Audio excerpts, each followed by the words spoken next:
내가 10번을 산다 해도 천년을 수고하여도 눈물이 내 앞을 매일 가려도 모두 날 떠나가고 주위에 내 모든 것 버려도 나의 마지막 고백 난 무익한 종입니다. 난 무익한 종입니다. 주님만 높임 받으소서. 난 무익한 종입니다. 아버지 사랑합니다.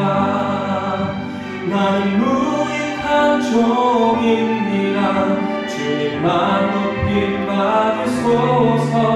나는 무익한 종입니다. 아버지 사랑합니다. 부름받아 나서리모 어디든지 가오리다. 괴로우나 즐거우나 주만 따라 가오리니 어느 누가 막으리까. 죽음인들 막으리까. 어느 누가 막으리까. 죽음인들 막으리까. 이름 없이 빛도 없이 감사하며 섬기리라. 이름 없이 빛도 없이 감사하며 섬기리라. 나는 무익한 종입니다. 주님만 높임 받으소서. 나는 무익한 종입니다. 아버지 사랑합니다. 나는 무익한 종입니다. 주님만 높임 받으소서. 나는 무익한 종입니다. 아버지 사랑합니다. 아버지 사랑합니다.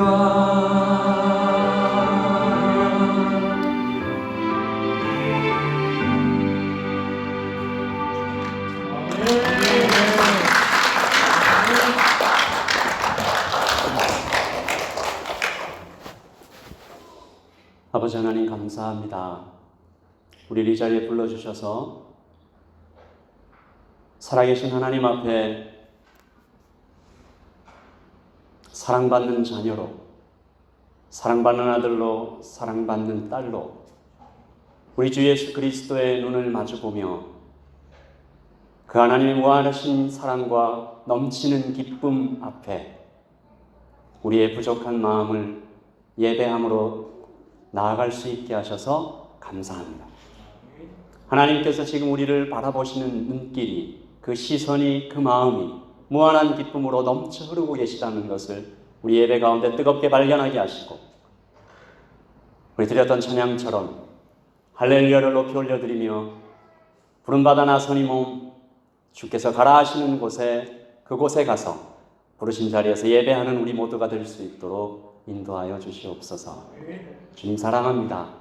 주님 감사합니다. 이 타오랑아 드림교회, 하나님 아버지께서 꿈꾸게 하시는 하나님 아버지의 꿈, 그 교회의 꿈을 꾸어나가고 성취하고 나누어 갈 수 있도록 주님 인도하여 주시옵소서.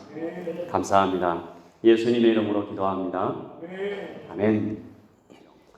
최근 몇 년 사이에 부쩍 이런 내용의 드라마나 영화가 많이 나오는 것 같습니다. 생각을 해봤어요. 왜 사람들은 시간을 여행하고 싶어 할까?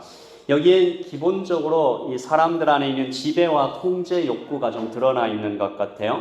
사람들이 문명이 발달할수록 처음에는 땅을 정복하고 지배하고 통제하고 싶어 했고, 다음에는 배를 만들어서 바다를, 그 다음엔 하늘, 우주, 지금은 다른 차원, 그러니까 시간까지 정복하고 통제하고 싶은 것이 아닐까 생각을 해봤습니다. 원하는 것을 손에 넣고 싶어하는 욕망은 에덴에서부터 시작된 사람들의 왕 되고 싶어하는 그 마음이 계속 멈추지 않고 그 욕망은 커져가는 것만 같아요. 하지만 과거로 돌아가고 싶어하는 사람들의 시간 여행의 욕구 속에 또 하나 감출 수 없는 실제적이고 절박한 이유는 아마도 후회일 것 같습니다. 여러분, 과거를 돌아보시면 내가 이때까지 달려온 모든 인생에는 한 점 후회도 없다. 그런 분은 아마도 계시지 않을 것 같은데요. 그때 했던 말, 선택, 실수들이 너무 부끄럽고 아쉽고 후회가 많이 되는 것 같아요. 그래서 제가 인터넷에 좀 검색을 해봤습니다. 노래 중에, 시 중에, 문학 작품들 중에 이 후회를 노래한 것들이 얼마나 많이 될까? 정말 많더라고요. 그 중에 여러분이 너무나 잘 알 것 같은 노래, 들국화의 걱정 말아요 한 대목, 그대여 아무 걱정하지 말아요, 우리 함께 노래합시다. 그대 아픈 기억들 모두 그대여 그대 가슴에 깊이 묻어버리고. 후렴 다 아시죠? 지나간 것은 지나간 대로 그런 의미가 있죠. 떠난 이에게 노래하세요. 후회 없이 사랑했노라 말해요. 아주 설교하다가 박수를 받아본 적 없죠. 찬양은 아니죠. 노래의 멜로디는 아름답지만 그 안에 후회와 부끄러움은 극복되지 못한 모습으로 나와요. 무슨 말이에요? 술 한잔하고 잠시 잊어버리자라는 거죠. 아침이 되어 술이 깨면 후회는 더 커지고 선명해지는 것 같습니다.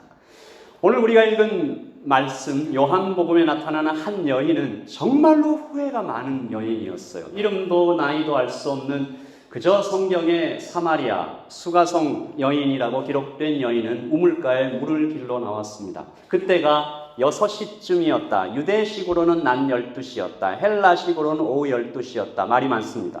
낮 12시 뜨거운 태양 아래 사람들 눈을 피해 몰래 나왔느냐, 저녁 6시에 사람들 보든 말든 상관없이 나왔느냐, 여러 가지 의견이 있지만, 하지만 시간보다 중요한 것은 장소입니다. 여인의 상태를 딱 한마디로 정리하자면 사마리아에서도 무시받는 여자, 이렇게 얘기하면 딱 정확할 것 같아요.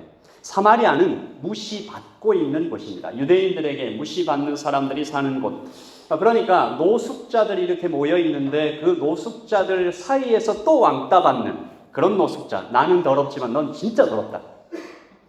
우리 곁에 오지 마라. 냄새가 나서 못 견디겠다. 뭐 이런 내용이죠. 여자가 그런 사람이었습니다. 너에게 남편 5이 있었고 지금 있는 자도 내 남편이 아니니 내 말이 참되도다. 이 정도 들으면 어떤 사람인지 여인의 후회가 한숨처럼 땅에 떨어지는 모습이죠. 내가 왜 이 지경까지 몰려왔을까? 지나온 인생 후회투성이, 현재는 비참하고 미래에는 어떤 꿈도 꾸어지지 않아요. 시간 여행을 할 수 있다면 누구보다 간절히 과거로 돌아가고 싶은 사람은 이 여인이 아닐까 생각해 봐요. 돌아갈 수만 있다면 다시는 사마리아에는 태어나지 말아야지. 돌아갈 수 있었다면 그 남자는 만나지 말아야지. 다시는 남자들의 말에 속지 말아야지.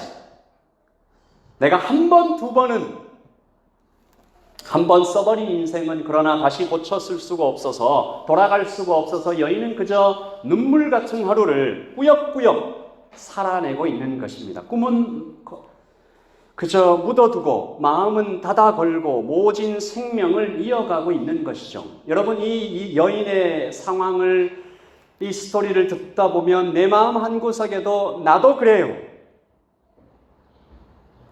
후회로 얼룩져 있는 과거가 좀 떠오르시는 분들, 불완전하고 절뚝거리는 삶을 살아가고는 우리의 모습이 투영되는지도 모르겠어요. 여러분, 그러나 우리에게 그 후회와 한숨으로 점철된 과거가 있다 할지라도 우리에게 한 소망이 있는 것은 예수님이 그래서 오셨기 때문입니다. 우리가 스스로의 힘으로 살만하다 싶으면 예수님을 알아보지 못했을지도 모르죠.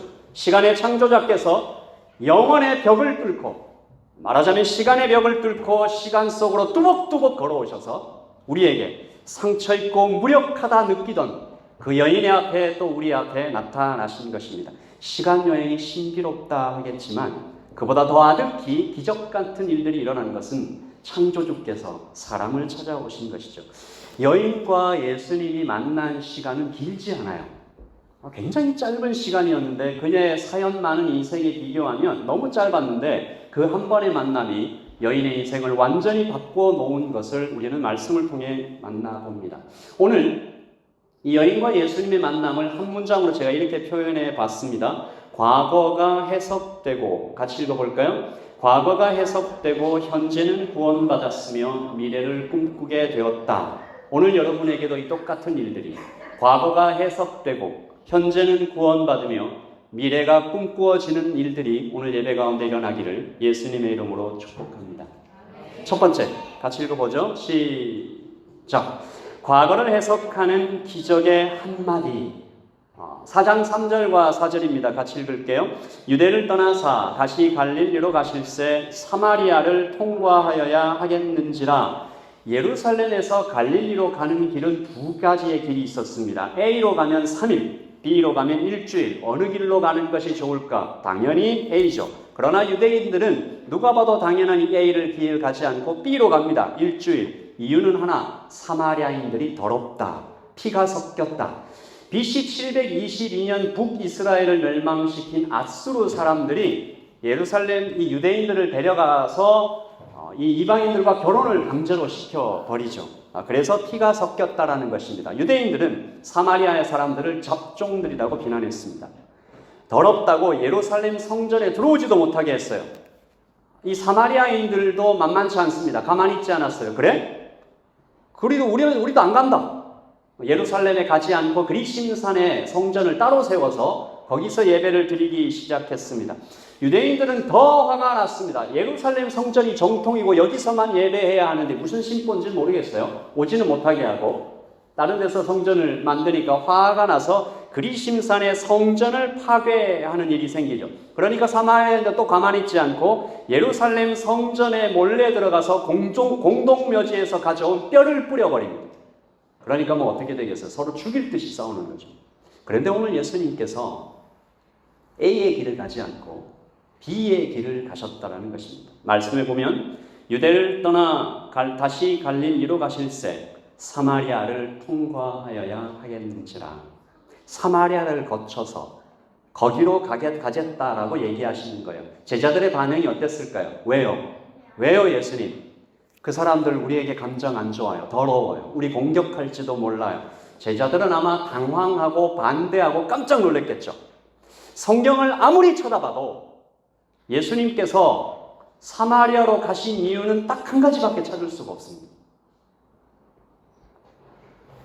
성경을 이리 뒤지고 저리 뒤지고 아무리 찾아봐도 예수님께서 사마리아를 거쳐 사마리아를 향하여 사마리아에 가신 이유는, 다른 이유는 아무것도 찾을 수가 없어요. 딱 한 가지 이유.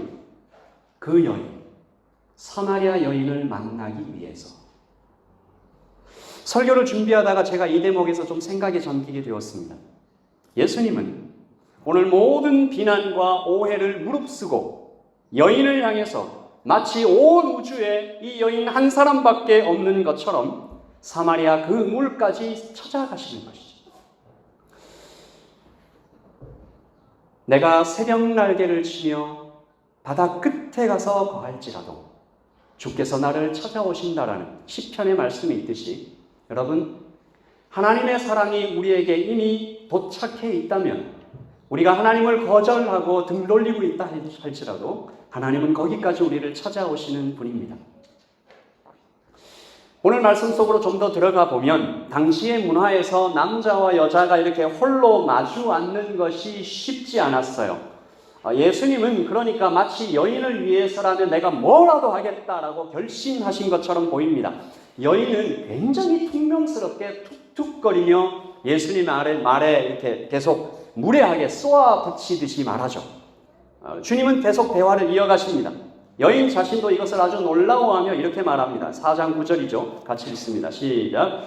사마리아 여자가 이르되 당신은 유대인으로서 이는 유대인이 사마리안과 상종하지 아니하니라. 그러나 여인이 끝내 깨닫고 고백하는 말은 내가 행한 모든 일을 내게 향한 말한 사람을 와서 보라. 이는 그리스도가 아니냐. 여인이 이 말을 할 때 어떤 표정으로 어떤 떨림으로 했을지 충분히 상상이 됩니다. 내가 이 사람 그냥 그저 유대인의 남자 중 한 사람이라고 그저 생각했는데 나를 만나기 위해 그리스도가 오셨다. 나를 만나기 위해 구약에 예언된 그 그리스도가 오셨다. 하늘에서 땅으로, 예루살렘에서 사마리아로, 여기 우물가까지 나를 찾아오시니 무슨 못된 말을 할지 뻔히 아시면서도 고개를 쳐들고 따지고 들 것을 뻔히 아시고 당하셨으면서도 나를 찾으러 여기 오신 그리스도, 그리고 이 우물가에 내가 올 때까지 앉아서 기다려 주셨구나. 그러므로 과거를 해석하는 기적의 한마디는 이것입니다. 우리 같이 읽어보시죠. 시작. 하나님을 만나려고. 우리의 과거를 해석하는 기적의 한마디는 이것입니다. 제가 최근에 어떤 사람을 만났는데 이분도 아주 힘든 어린 시절을 보냈습니다. 가정이 깨어졌어요. 어린아이에게 가장 필요한 게 뭡니까? 엄마의 사랑이죠. 아빠의 사랑도 너무 필요하지만 엄마의 사랑이 가장 필요할 때 붙잡고 울 엄마가 없었어요. 가정이 깨어졌기 때문에. 그러다가 청년의 때에 주님을 만납니다. CCC에서 사형리의 첫 문장 혹시 아시는 분 계십니까? 하나님은 당신을 위해 놀라운 계획을 가지고 계십니다. 그리고 그 다음에 이어지는 문장, 하나님은 당신을 사랑하십니다. 하나님은 당신을 사랑하시며 당신을 위해 놀라운 계획을 가지고 계십니다. 그저 이렇게 많은 사람을 모아놓고 한 사람이 앞에서 이렇게 읽어준 사형리의 문장이었는데 그 문장을 듣고 그냥 펑펑 울면서 감격적으로 예수님을 영접해요. 그 길로 교회로 나가서 좋은 친구들 많이 만나고 그러다가 그리스도인 친구를 사귀고 친구 집에 놀러를 가요. 놀러 가니까 모태 신앙이에요. 이 친구는 그리스도인의 가정이에요. 엄마 아빠 다 예수님 너무 잘 믿어요. 가정이 너무 따뜻해요. 사랑이 넘쳐요. 이 아이가 주님께 묻습니다. 주님, 저는 왜 이런 가정에 태어나지 못했나요? 하나님 저 사랑하신다면서요. 저는 왜 이런 가정에 태어나지 않게 하셨나요? 그런데 그때 주님께서 아주 이상한 질문을 그에게 했습니다. 네가 만약 선택할 수 있다면 너는 어떤 가정을 선택하겠느냐? 네가 만약 선택할 수 있었다면 너는 어떤 가정을 선택했겠느냐? 네가 지금 부러워하는 이 따뜻한 크리스천 가정과 너의 원래 가정 중에 어떤 쪽을 선택하고 싶어? 너무 당연한 질문이고 답인데 하나님께서 질문하시니 바로 대답하지 못하고 좀 생각을 했답니다. 그리고 너무 예상치도 못한 답이 입술에서 나와요. 주님, 저 그냥 지금 가정 선택할래요. 제가 문제없는 가정에 태어났다면 하나님의 위로와 은혜를 이렇게 진하게까지 느끼지는 못했을 것 같아요. 아팠기 때문에 하나님께 나갈 수 있었어요. 깨진 마음이었기 때문에 하나님의 위로가 오히려 넘쳤어요. 저의 과거, 저의 가정이었기에 하나님이 어떤 분이신지 얼마나 좋은 분인지 저는 온몸으로 알게 되었어요. 이것이 더 귀해요. 이것이 더 좋아요. 다시 선택해도 저는 이 가정을 택하겠습니다. 사도는 말합니다. 성도는 인생을 이렇게 해석하는 사람이다. 로마서 8장 28절이죠. 우리가 알거니와 같이 읽을까요? 하나님을 사랑하는 자, 곧 그 뜻대로 부르심을 입은 자들에게는 모든 것이 합력하여 선을 이루느니라. 하나님이 미리 아신 자들로 또한 그 아들의 형상을 본받게 하기 위하여 미리 정하셨으니. 아멘.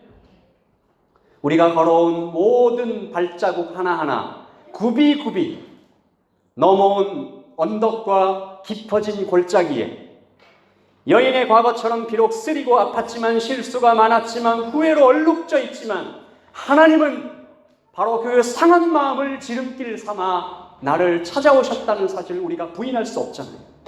쏘아놓은 화살처럼 마치 하나님께서 나에게 시선을 고정하시고 저기서부터 그 길로 달려오신 것입니다. 그리고 말씀하시죠. 세상의 왕은 대로로 온다. 세상의 왕은 큰 길로 온다. 그러나 나는 좁은 길로 온다. 내가 오는 길은 가난한 마음, 애통한 심령, 줄이고 목마른 갈증, 그것이 내가 너에게 가는 길이다. 그래서 애통하는 마음에 복이 있는 것이다. 여러분, 그러므로 나의 과거는 꽤 열심히 일했습니다. 하나님을 만나려고 합력해서 선을 이룬 것이 나의 과거입니다. 그리고 그 모든 시간 동안 하나님의 손에 피가 맺혔음을 우리는 기억해야 할 것입니다. 계시록 23장 20절이죠. 볼지어다 내가 문 밖에 서서 두드리노니 누구든지 내 음성을 듣고 문을 열면 내가 그에게로 들어가 그로 더불어 먹고 그는 나로 더불어 먹으리라. 아멘. 하나님께서 우리의 마음 문 밖에서 손에 피가 맺히도록 계속 두드리고 계셨다. 나의 과거는 일하고 하나님의 손에는 피가 맺히고 그리고 그 사랑은 끊임없이 쏟아지고 있는 것이죠. 끝내 포기하지 않으시는 주님의 사랑, 그 주님의 추격이 오늘 우리를 이 자리에 있게 한 것을 우리는 하나님께 고백합니다. 그러므로 과거를 해석하는 기적의 한마디는 하나님을 만나게 하시려고. 우리 같이 그 마음을 가지고 함께 찬양하십시다. 내가 이 땅에 내가 사는 것 이 시절과 지금까지 숨을 쉬며 살며 꿈을 꾸는 삶 당연한 것 아니라 은혜였어. 내가 하나님의 자녀로 살며 내가 하나님의 자녀로 살며 찬양하고 예배하는 삶 복음을 전할 수 있는 축복이 당연한 것 아니라 은혜였어. 모든 것이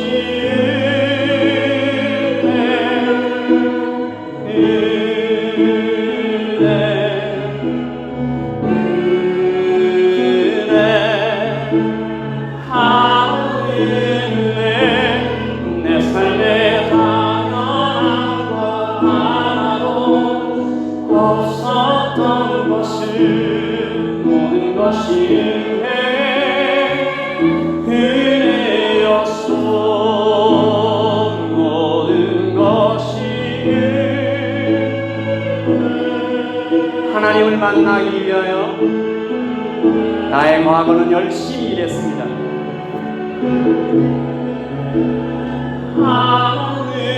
하늘에 내 삶에 당연한 것 하나도 없었던 것을 모든 것이 은혜였소. 모든 것이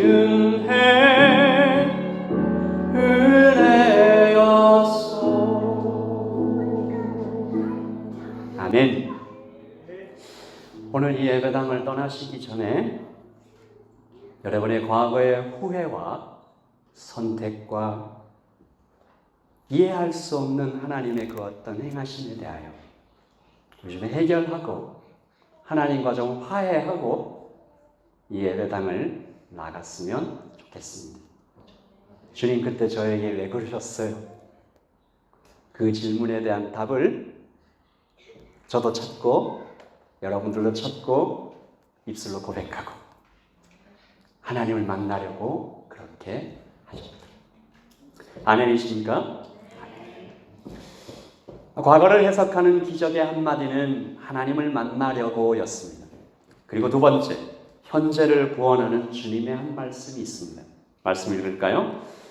이르시되 가서 내 남편을 불러오라. 여자가 대답하여 이르되 나는 남편이 없나이다. 아멘. 몰라서 물어보신 것이 아니죠. 예수님이 다 아십니다. 주님은 그러므로 지금 이 여인을 영적으로 수술하고 계신 것입니다. 말씀으로 여인의 영혼을 찔러 쪼개시고 아픈 것을 드러나게 하고 계신 것이죠. 수술 부위는 그녀의 마음속 남편이었습니다. 여인은 그 상처를 숨깁니다. 나는 남편이 없습니다. 왜 그랬을까? 팀 켈러의 책 내가 만든 신에 보면 셀리라는 한 여인이 등장합니다. 이 셀리는 예쁘게 태어났어요. 그리고 그 자신의 외모가 무기가 될 수 있다는 것을 금방 눈치를 챘어요. 처음엔 남자들에게 주목받는 것을 즐겼고 외모의 힘으로 많은 이익을 얻기도 했지만 나중에는 그것에 중독되고 말았습니다.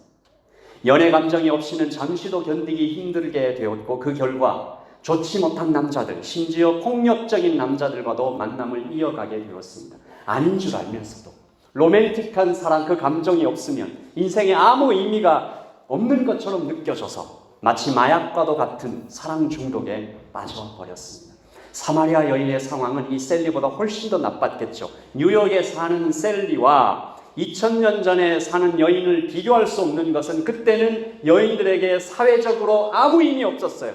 그녀도 이 사마리아 여인도 좀 아름다웠을까 잘 모르겠어요. 하지만 그녀 주위에도 많은 남자들이 있었고 학대받았던 것 같아요. 5명의 남편이 있었다는 사실은 당시의 사회적 배경으로 볼 때 버림받았다라는 것밖에 해석이 안 돼요.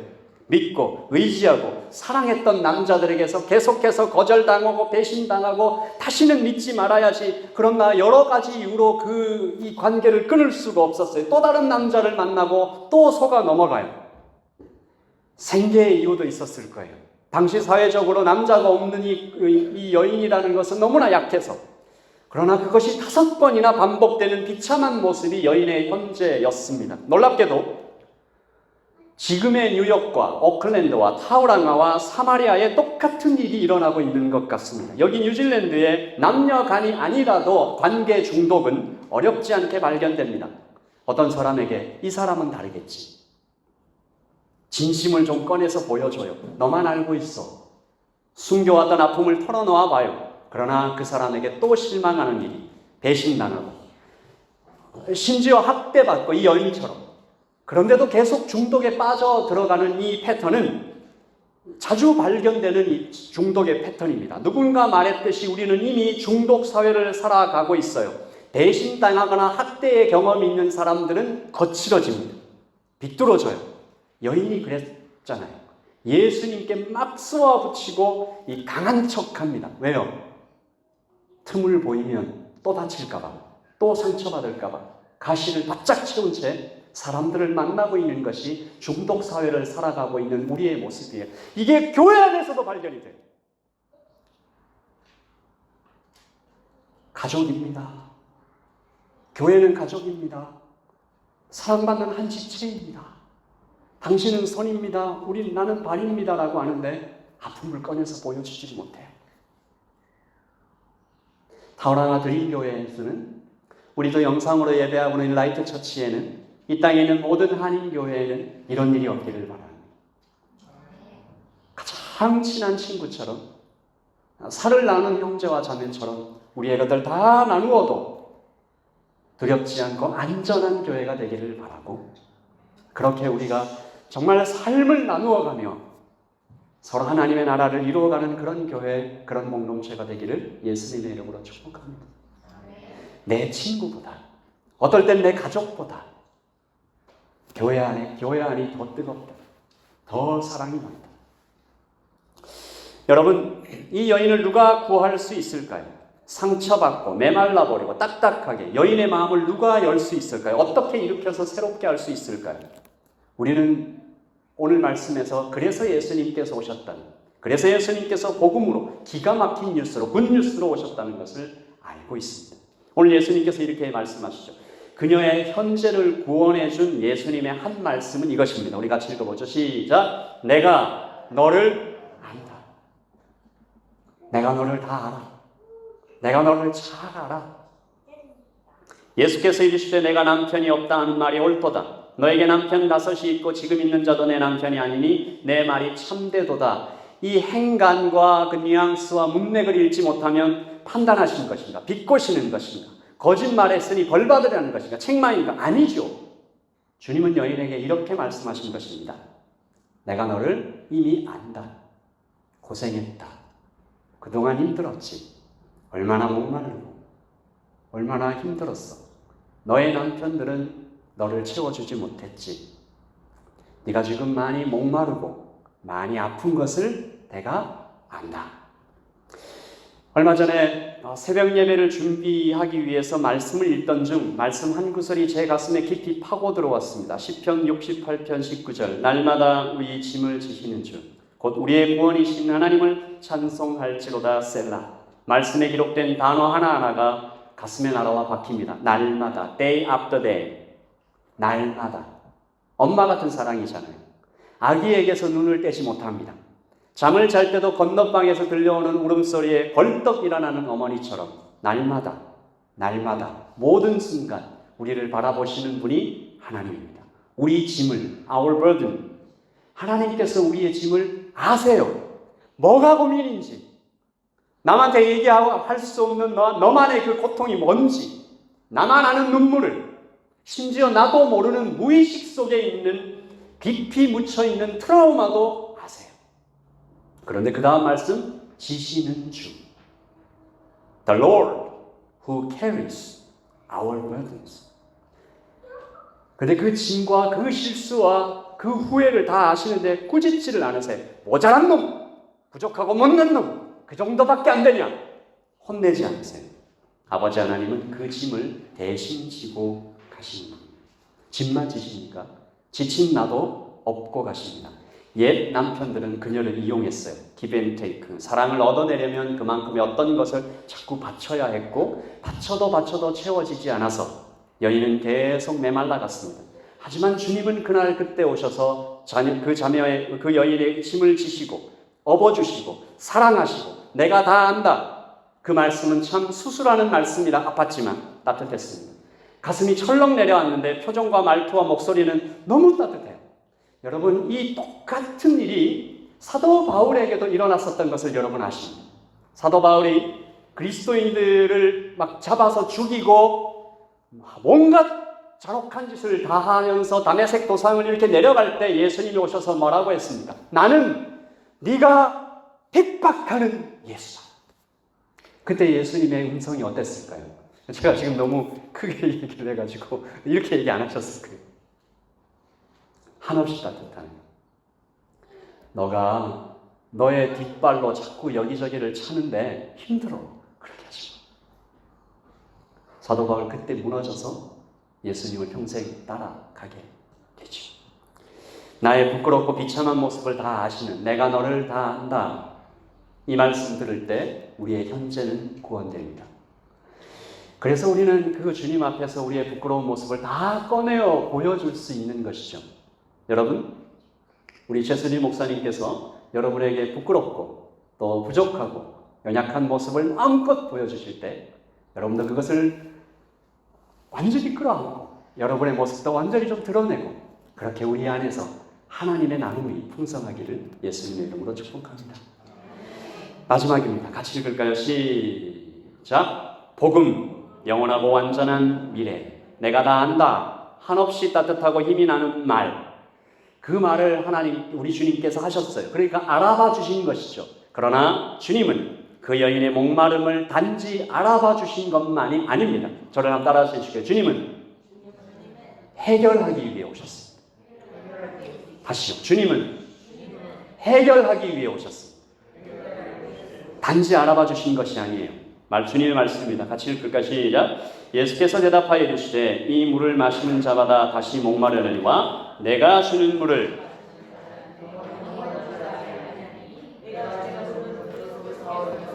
솟아나는 샘물이 되리라. 아멘. 여자가 깜짝 놀라면서 대답합니다. 여자가 이르되 주여 그런 물을 내게 주사 목마르지도 않고 또 여기 물 기르러 오지도 않게 하옵소서. 영원히 목마르지 않는 물 가지고 계십니까? 영생하도록 솟아나는 샘물 마시고 계십니까? 그런 물이 있다면 얼마나 좋을까? 그 물을 좀 주세요. 중독 사회를 살아가고 있는 사람들의 비명 같은 외침을 그리스도인들은 그 해답을 이미 알고 있습니다. 무엇으로 나를 채울까? 그 물이 있으면 제발 나에게 주세요. 제가 교회사 철치 히스토리를 공부하다가 로마 황제의 끝없는 탐욕과 갈증을 보고 좀 놀랐다라는 표현도 좀 지나치고 좀 소름이 끼쳤던 적이 있습니다. 로마 황제들 공허했습니다. 그 내면이 너무 공허했어요. 그 영혼이 너무 텅 비었어요. 그러니까 그것을 채우려고 했던 이 발악적인 행동들이 있는데, 특별히 네로 황제의 좀 역사들을 보면 왕궁의 모든 벽을 상아와 자개로 장식하고 천장에는 특별한 이 샤워 장치 같은 스프링클러 같은 것을 설치했다고 합니다. 찾아오는 손님에게는 향수가 이슬처럼 포근히 뿌려지도록 장치를 하고, 그가 입고 나가는 옷 중에 어떤 것은 지금 돈으로 5천억, 뉴질랜드 달러로 6억 달러가 넘는 옷들이 있었고, 정식으로 외출할 때는 1000명 정도의 군사와 마차와 말들이 뒤따라 갔다고 하니까 그가 무엇으로 자기의 영혼을 채우려고 했는지 우리는 금방 알 수 있습니다. 그러나 그는 끝내 그 물을 영생하도록 솟아나는, 그 갈증을 해결하지 못하고 허무와 공포 가운데 스스로의 생명을 끊는 극단적인 선택으로 인생을 마칩니다. 그러나 오늘 누구도 주목하지 않았던, 사마리아에서도 무시받던 그 여인은 로마 황제는 마시지 못했던 그 물을 마셨습니다. 우리도 그 물을 마시고 있습니다. 그러므로 우리가 이렇게 말해도 좋을 것 같습니다. 여인은 황제보다 더 좋은 삶을 살게 되었다. 우리의 삶, 황제보다 더 좋은 삶으로 살아가고 있는 것입니다. 여러분, 이 여인은 시간을 여행하지 않았습니다. 그녀의 과거가 그녀의 과거로 돌아가서 무슨 실수를 다시 바꾸고 하지 않았어요. 그러나 그녀의 과거는 본질적으로 새로워졌습니다. 주님의 말씀으로 그녀의 과거가 다시 해석되었기 때문이죠. 그리고 그녀의 현재가 구원되었습니다. 비어있었던 그녀의 마음이 다 채워졌고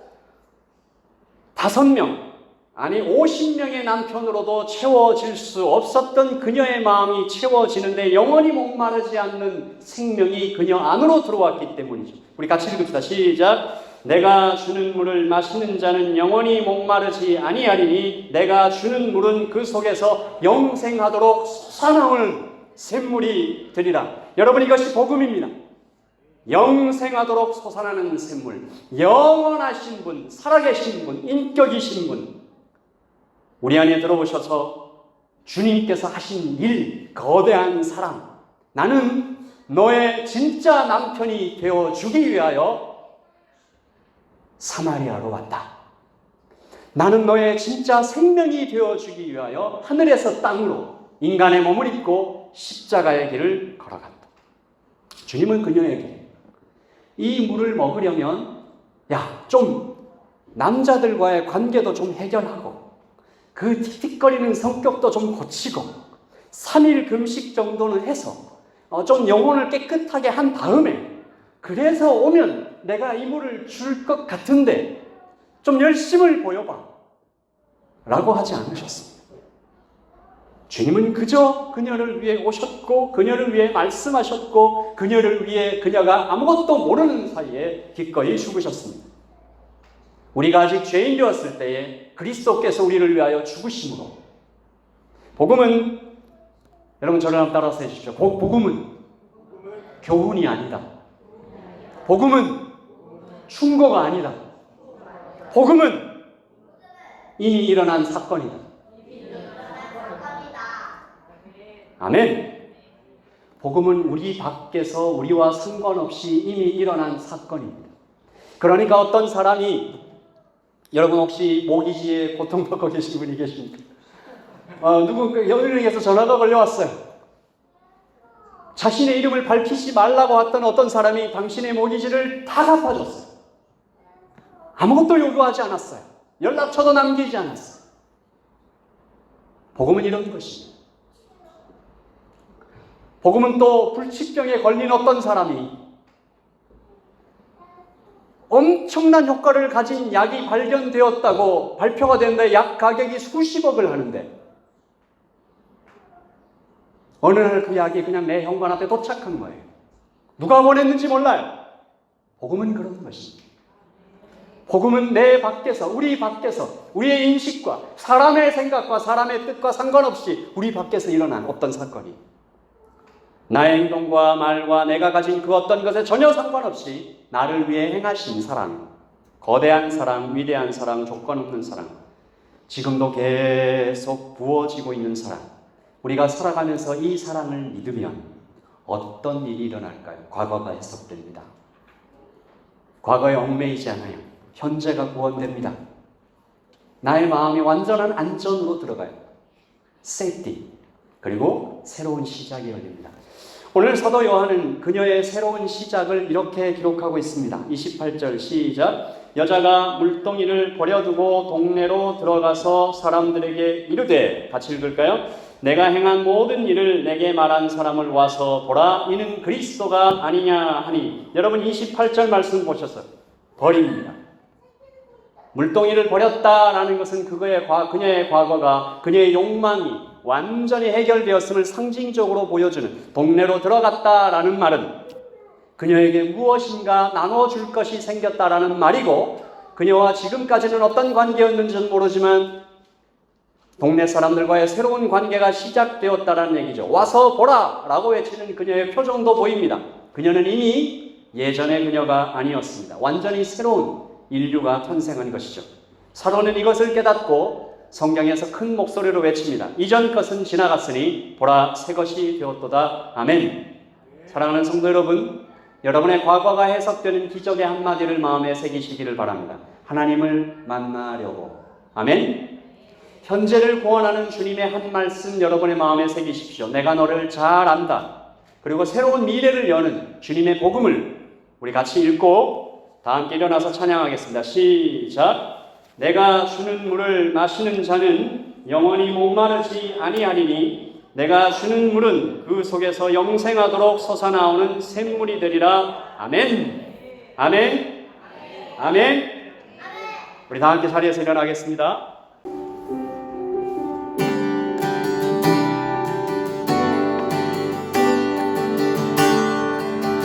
시작됐네 우리 주님의 은혜, 나의 삶을 다스리고 새롭게 하네. 자유하네. 죄와 사망으로부터 나의 삶은 변화동안 충만하네. 은혜로다 주의 은혜 한량없는 주의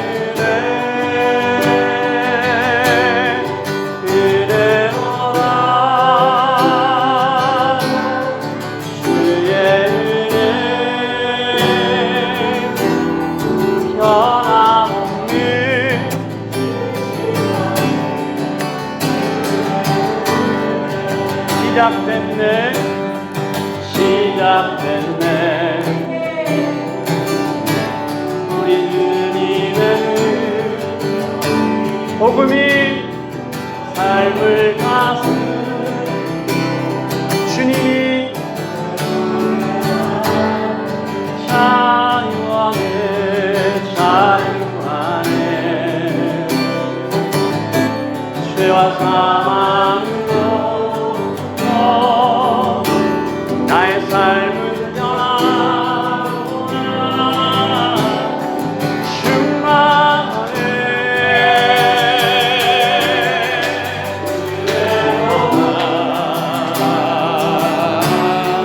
주의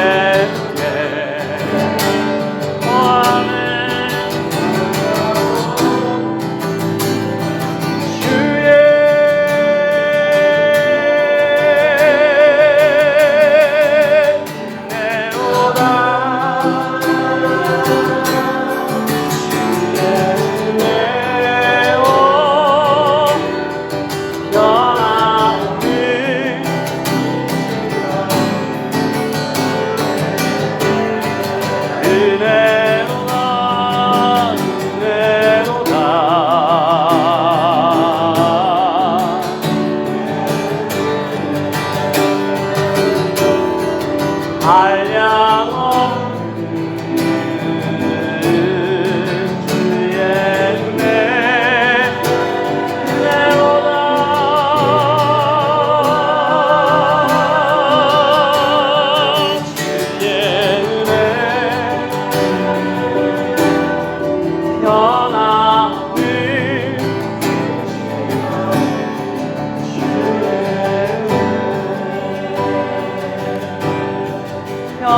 변함없는 신실하신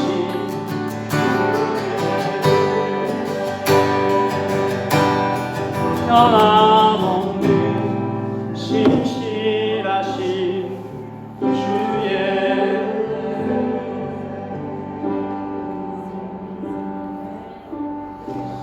우리 하나님 앞에서 들었던 말씀을 우리의 가슴에 좀 새겨 깊이 좀 돌에 새기듯이 바람에 물에 새기는 것이 아니라 아주 두껍게 돌에 깊이 새기듯이 하나님을 만나기 위하여 나의 과거는 합력하여 선을 이루었다.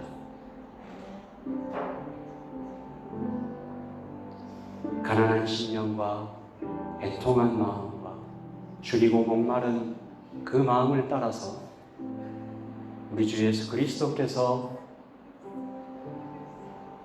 예루살렘에서 사마리아로 찾아오신 것처럼 나의 과거는 그렇게 해석이 됩니다. 현재 나의 그 어떤 부끄러움과 부족함과 모함은 주께서 내가 너를 잘 안다, 인이한다, 그리고 내가 너의 곁에 있어 주는 나의 힘이요.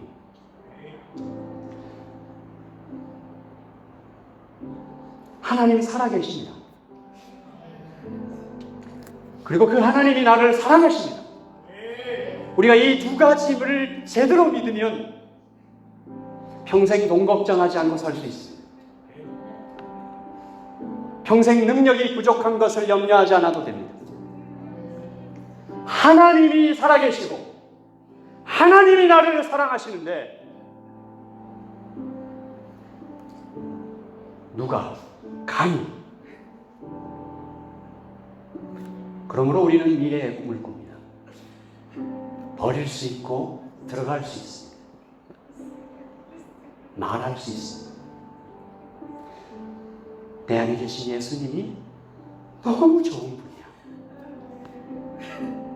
우리 같이 하나님 앞에 하나님 우리의 과거가 해석되고 우리의 현재가 완전히 안전해지고 꿈꾸는 미래로 이 2023년 올 한 해를 우리의 평생을 주님 안에서 복음 안에서 행위와 노력과 조건과 비교와 이런 것들은 다 내려놓고 나를 사랑하시는 예수님의 눈 마주 보면서 너 잘 될 거야. 너 괜찮아. 너 정말 잘 될 거야. 내가 너의 곁에 있어. 이 말씀 믿고 복음 안에서 미래를 꿈꾸는 사람 되게 해주신 드림 교회 라이트 처치, 하나님의 꿈을 꾸고 하나님의 빛을 이 땅에 비추어가는 우리 모두가 되게 해달라고 우리 주여 한번 외치시고 기도하겠습니다. 주여! 아버지 하나님, 하나님 감사해요. 주님 고마워요.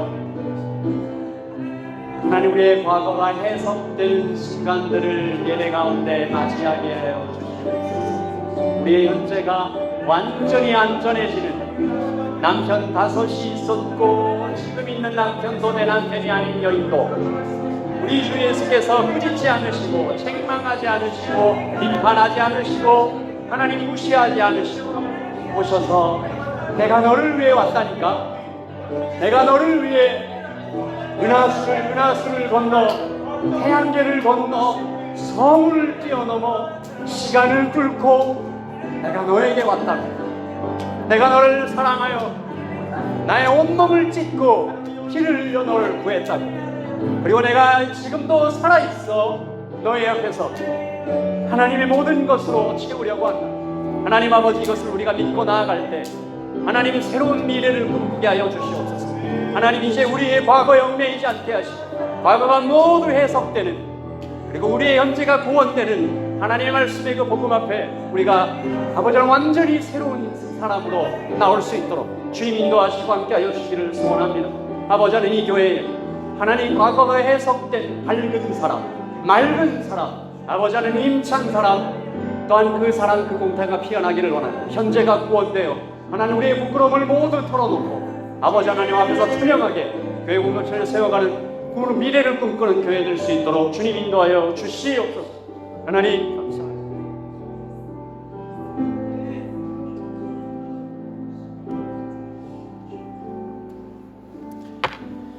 하나님, 귀한 말씀 통해서 우리에게 도전하시니 감사드립니다.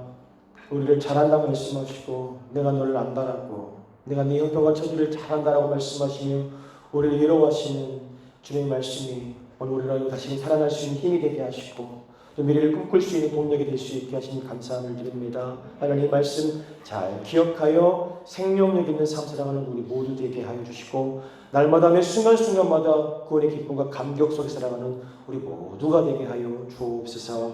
감사드리며 예수님의 이름으로 기도드렸습니다. 아멘. 다 같이 일어나셔서 별단의 찬양으로 하나님께 동원하도록 하겠습니다.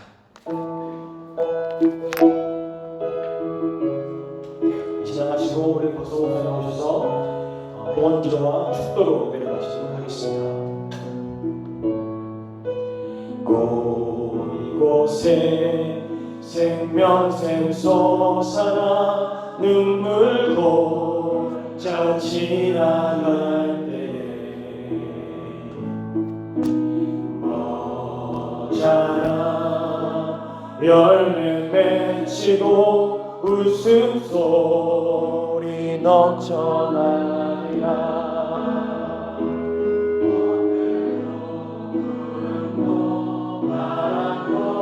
바다로 찬양하라 찬양하라 예수를 하늘을 울리며 노래해라 의 영혼아 은혜 예수 은혜 예수 한 번 더 하겠습니다. 꽃들도 푸른도 파란도 푸른 바다도 찬양하라 찬양하라 예수를 하늘을 울리며 노래해라 의 영혼아 은혜 예수 은혜 예수 은혜 예수.